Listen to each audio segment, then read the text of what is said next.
BFS program, one of the things that we focus a lot on is those personal records, right? Like each week, break into your personal records. Um, at your level, is that something you guys still focus on, pushing the guys to break records and set goals and, be motivated to move forward? Yeah, and that's something that's it gets kind of foreign. So sometimes when a guy comes from a collegiate level, I think there's a lot of goal setting and PRs. But then certain teams in our league they don't all train the same. So maybe they don't put that in as a motivator for the players. Hey, we don't have to be. And this is just every team's different. Right. They don't necessarily have them progressing throughout the season. Now for us, we do that. We do have guys that, hey, we want to be stronger at the end of the year than we were at the beginning. Sometimes it's not a defined number, just because we get guys in.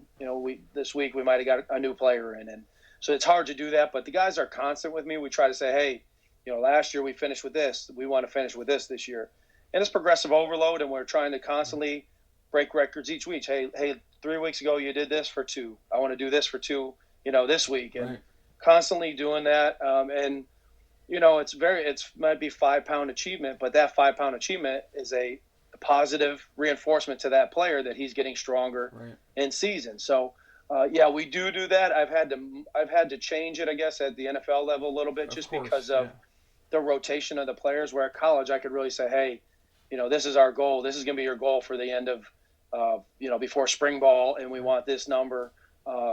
I have to be a little bit more adaptable to the situation with the guys, but we do set goals. We want PRs on these guys. We want to increase throughout the year. So we've constantly used that. And I think any athlete that doesn't value getting better, doesn't see the value in that. But, when we have guys, even our receivers who, they're not big time lift guys. That's not their main focus, but they still want to get stronger.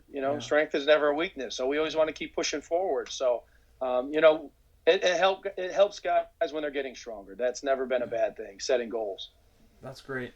I think that kind of mental side of it for us is so big, especially at the beginning level. Like we even use like 1.25-pound plates, because having a young kid not being stalemated at the bar, but be able to gradually increase is such a motivator. So that's neat to hear that, it's something we can share with these young coaches, that even at the professional level, it's important to continue to progress forward and set goals. And that kind of leads me.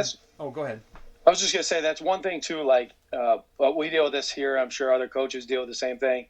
We have 2.5-pound plates, and the players hate the 2.5-pound plates. But I always tell them, would you rather be 5 pounds stronger or 5 pounds weaker? So that little 2.5 on each side is a big change. Just like you just said, any change is good. Anything getting stronger, because and we also learn as we get older. So we have players that are 34 years old. That's an older NFL player. 5 pounds is a lot of weight compared to when you're 18 or 16. 16, you might be going up 20 pounds every month or something.